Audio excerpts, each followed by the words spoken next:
आपका पहला सवाल है, चिपको आंदोलन का वर्णन करें। बोर्ड मॉडल क्वेश्चन है, लघु उत्तरीय में यह सवाल पूछता है। आपको इसे याद कर लेना है, 5 नंबर में या 3 नंबर में यह पूछ सकता है। सुंदरलाल बहुगुणा के नेतृत्व में उत्तर प्रदेश के टेरी गढ़वाल पर्वतीय जिलों में अनपढ़ जनजातियों द्वारा सन 1972 ईस्वी में यह आंदोलन चलाया गया था।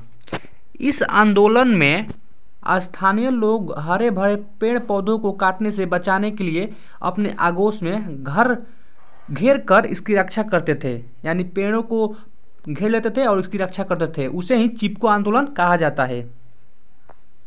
अगला सवाल देखते हैं, 2 नंबर सवाल है, पेट्रोलियम से किन किन वस्तुओं का निर्माण होता है। ये भी लघु उत्तरीय प्रश्न है, 3 नंबर में पूछ सकता है या 5 नंबर में पूछ सकता है। पेट्रोलियम एक शक्ति संसाधन है जिसका हमारे जीवन में बहुत अधिक महत्व है। इसका मुख्य उपयोग यातायात के साधनों में ईंधन के रूप में, इसके व औद्योगिक मशीनों में स्नेहक के रूप में होता है। पेट्रोलियम का उपयोग वस्त्र, उर्वरक, रसायन, उद्योग, कीटनाशक दवा एवं कृत्रिम रबर बनाने में किया जाता है। यह हो गया पेट्रोलियम का भिन्न भिन्न उपयोग। अगला सवाल देखते हैं, 3 नंबर सवाल है, भारत में नदियों के प्रदूषण के कारणों का वर्णन कीजिए। यह भी बोर्ड मॉडल क्वेश्चन है, 2 नंबर में या 3 नंबर में पूछ सकता है। भारत में नदियों के प्रदूषण के कारणों का वर्णन करना है। भारत में प्रायः नगर एवं कल कारखाने नदियों के किनारे अवस्थित है। इन नगरों के गंदे जल और कल कारखानों के कचड़ों को प्रायः नदियों में ही गिरा दिया जाता है। साथ ही कृषि में उपयोग किए जाने वाले रसायनों, उर्वरकों, कीटनाशकों के जल में मिल जाने के कारण नदियों का जल प्रदूषित हुआ है। इसे ही जल प्रदूषण कहते हैं, नदियों का जो जल प्रदूषण होता है। ये सवाल आपका क्लियर हो चुका है। अगला सवाल देखते हैं, 4 नंबर सवाल पूछ रहा है, झारखंड राज्य के प्रमुख कोयला उत्पादक क्षेत्रों के नाम अंकित कीजिए। झारखंड राज्य के प्रमुख कोयले क्षेत्र उत्पादनों का नाम इसमें अंकित करना है। तो झारखंड राज्य के प्रमुख कोयला क्षेत्र निम्नलिखित है। तो आपको इसमें से 4 याद कर लेना है, 5 दिया है। 1 नंबर में हो गया झरिया, 2 नंबर में हो गया बोकारो, 3 नंबर में गिरिडीह, 4 नंबर में कर्णपुरा, 5 नंबर में रामगढ़। यह हो गया झारखंड के प्रमुख कोयला उत्पादक क्षेत्र। ये भी आप लोग याद कर लीजिएगा, पढ़ कर जाइएगा घर से, एग्जाम में पूछ सकता है, 3 नंबर में पूछ सकता है ये। अगला सवाल देखते हैं, 5 नंबर सवाल है, भारत को कृषि प्रधान देश क्यों कहा जाता है। ये भी बोर्ड मॉडल क्वेश्चन है, सवाल एग्जाम में पूछा है, आपको इसे भी पढ़ कर जाना है घर से। भारत को कृषि प्रधान देश क्यों कहा जाता है। भारत की 51% जनसंख्या कृषि पर ही निर्भर है। भारत की 51% जनसंख्या कृषि पर ही निर्भर है। सकल घरेलू उत्पादन में भी इसका योगदान लगभग 13.7% है। यह भारतीय अर्थव्यवस्था की रीढ़ की हड्डी मानी जाती है।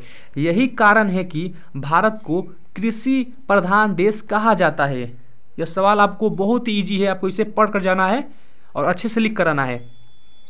तो यह भी सवाल आपका क्लियर हो चुका है। अगला सवाल देखते हैं, 6 नंबर सवाल है, यंग इंडिया समाचार पत्र के बारे में बताएं। यंग इंडिया समाचार पत्र के बारे में बताना है। ये भी बोर्ड मॉडल क्वेश्चन है, अति लघु में चाहे लघु में पूछ सकता है यह क्वेश्चन, आपको इसे भी पढ़ कर जाना है। यंग इंडिया अंग्रेजी में प्रकाशित समाचार पत्र था। जो यंग इंडिया समाचार पत्र था वह एक अंग्रेजी में प्रकाशित समाचार पत्र था। इसका प्रकाशन 1919 ईस्वी में अहमदाबाद से हुआ। जो यंग इंडिया समाचार पत्र था इसका प्रकाशन 1919 ईस्वी में अहमदाबाद से हुआ। इसके संपादक महात्मा गांधी थे। यंग इंडिया जो समाचार पत्र था इसके संपादक कौन थे, महात्मा गांधी थे। इसके माध्यम से महात्मा गांधी ने अपने विचारों तथा राष्ट्रवादी आंदोलन का प्रचार जन जन तक किया। उसे ही यंग इंडिया समाचार पत्र कहा जाता है। ये सवाल आपका क्लियर हो चुका है, आपको इसे भी पढ़ कर जाना है, इजी क्वेश्चन है। अगला प्रश्न देखते हैं, 7 नंबर सवाल है, भूमंडलीकरण किसे कहते हैं। ये भी बोर्ड मॉडल क्वेश्चन है, वेरी वेरी इंपॉर्टेंट है, आपको इसे भी पढ़ कर जाना है, एग्जाम में यह पूछ सकता है। तो आपको हेडिंग डाल लेना है। उसके बाद से भूमंडलीकरण राजनीतिक, आर्थिक, सामाजिक, वैज्ञानिक तथा सांस्कृतिक जीवन के विश्वव्यापी समायोजन की प्रक्रिया है जो विश्व के विभिन्न भागों के लोगों को भौतिक व मनोवैज्ञानिक स्तर पर एकीकृत करने का सफल प्रयास करता है, उसे ही भूमंडलीकरण कहा जाता है। ये भी 3 नंबर में पूछ सकता है, आपको इसे भी याद कर लेना है। अगला सवाल देखते हैं, 8 नंबर सवाल है, औद्योगिक क्रांति क्या थी? ये भी most important, very very important question है, आपको इसे भी याद करना है। बोर्ड मॉडल है ये भी, अति लघु में या लघु में पूछ सकता है यह सवाल। औद्योगिक क्रांति क्या थी? साधारणतया औद्योगिक क्रांति का तात्पर्य ऐसी प्रक्रिया से है जिसमें वस्तुओं का उत्पादन मानव श्रम के द्वारा ना होकर मशीनों द्वारा कारखानों में होता है। वाष्प शक्ति से संचालित मशीनों द्वारा कारखानों में व्यापक पैमाने पर वस्तुओं का अधिशेष उत्पादन ही औद्योगिक क्रांति थी। यानी औद्योगिक क्रांति का यही अर्थ है कि मजदूरों द्वारा ना कराकर मशीनों के द्वारा वस्तुओं का उत्पादन कराना जाता था उस समय, उसे ही औद्योगिक क्रांति कहते हैं। अगला सवाल देखते हैं, 9 नंबर सवाल है, गिरमिटिया मजदूर पर एक टिप्पणी लिखे। यह लघु उत्तरीय में सवाल पूछ सकता है, आपको इसे भी पढ़कर जाना है, इंपॉर्टेंट क्वेश्चन है, बोर्ड मॉडल क्वेश्चन है ये भी। गिरमिटिया मजदूर पर एक टिप्पणी लिखना है। गिरमिटिया मजदूर ऐसे श्रमिक थे, गिरमिटिया मजदूर वैसे श्रमिक थे जिन्हें अनुबंध के अंतर्गत भारत से ले जाया गया था। जिन्हें कहाँ से ले जाया गया? भारत से ले जाया गया था। इन्हें पूर्वी उत्तर प्रदेश, पश्चिमी बिहार, पंजाब, हरियाणा से जमैका, फिजी, त्रिनिडाद टोबैगो, मॉरिशस आदि देशों में ले जाया गया। इन्हें मुख्यतः नकदी फसल गन्ना के उत्पादन में लगाया जाता था। 1921 ईस्वी में ब्रिटिश सरकार ने यह व्यवस्था बंद कर दी थी, उसे गिरमिटिया मजदूर कहा जाता है। इजी क्वेश्चन है, आपको याद कर लेना, इसे भी पढ़ कर जाना है घर से। ये भी आपको 3 नंबर में लघु में पूछ सकता है, यह इंपॉर्टेंट क्वेश्चन है, आपको इसे पढ़ कर ही जाना है। अगला सवाल देखते हैं, 10 नंबर सवाल है, शहरीकरण से आप क्या समझते हैं? ये भी बोर्ड मॉडल क्वेश्चन है, वेरी वेरी इंपॉर्टेंट है सवाल। शहरीकरण से आप क्या समझते हैं? शहरीकरण एक ऐसी प्रक्रिया है जिसके द्वारा ग्रामीण बस्तियाँ, कस्बा या शहरों में परिवर्तित हो जाते हैं। शहरीकरण एक ऐसी प्रक्रिया है जिसके द्वारा ग्रामीण बस्तियाँ, कस्बा या शहरों में परिवर्तित हो जाते हैं।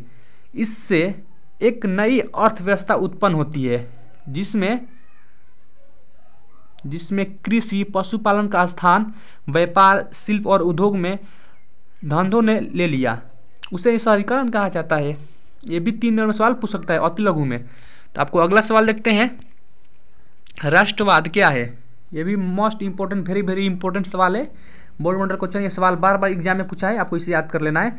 अति लघु में ये सवाल पूछेगा, अति लघु में ये सवाल पूछता है, आपको इसे याद कर लेना है या घर से पढ़कर ही जाना है आपको इसे।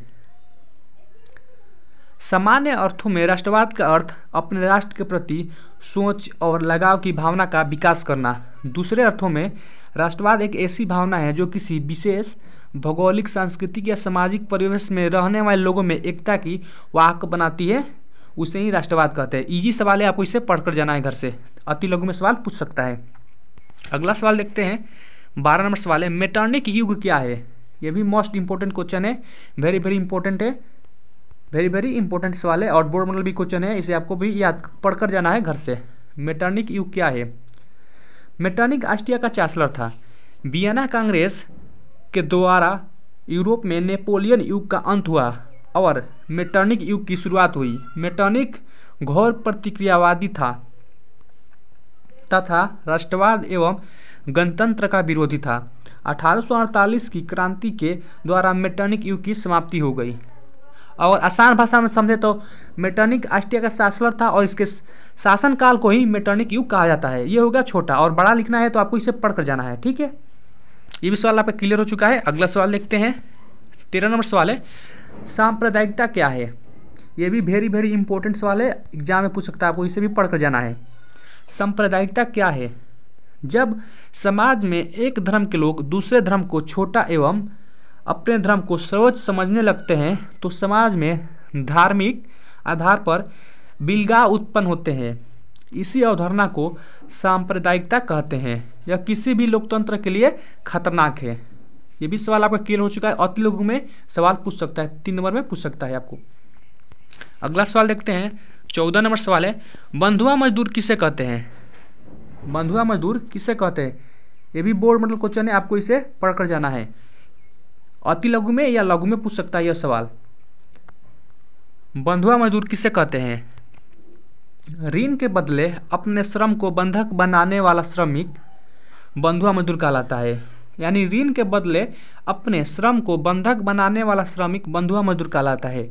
उसकी मजदूरी कर्जदाता की इच्छा से निर्धारित होता है ताकि कर्ज चुकाना असंभव हो। 1975 ईस्वी में राष्ट्रपति के एक अध्यादेश के द्वारा बंधुआ मजदूर पर प्रतिबंध लगा दिया गया, लेकिन आज भी बिना रोक टोक के जारी है। वही बंधुआ मजदूर है। अगला सवाल देखते हैं, 15 नंबर सवाल है, साता की साझेदारी से आप क्या समझते हैं? ये भी मोस्ट इंपोर्टेंट क्वेश्चन है। साता की साझेदारी से आप क्या समझते हैं? 3 नंबर में या 5 नंबर में पूछ सकता है। लघु उत्तरीय में सवाल पूछ सकता है, आपको इसे पढ़ कर जाना है। साता में साझेदारी लोकतांत्रिक व्यवस्था का एक महत्वपूर्ण आधार माना गया है। साता में साझेदारी लोकतांत्रिक व्यवस्था का एक महत्वपूर्ण आधार माना गया है।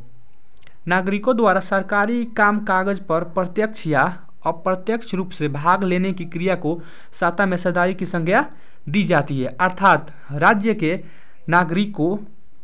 नागरिकों द्वारा सरकारी स्तर पर निर्णय लेने या निर्णय निर्माण की प्रक्रिया को प्रभावित करना साता में साझेदारी है। यही तब भी संभव है जब साता में अधिक से अधिक लोग की साझेदारी सुनिश्चित हो, उसे ही साता की साझेदारी कहते हैं। ये भी सवाल आपका क्लियर हो चुका है। अगला सवाल देखते हैं, 16 नंबर सवाल है, श्रीलंका में गृह युद्ध का क्या कारण था? बोर्ड मॉडल क्वेश्चन है, आपको इसे याद कर लेना है। अति लघु में सवाल पूछ सकता है यह। श्रीलंका में गृह युद्ध का क्या कारण था?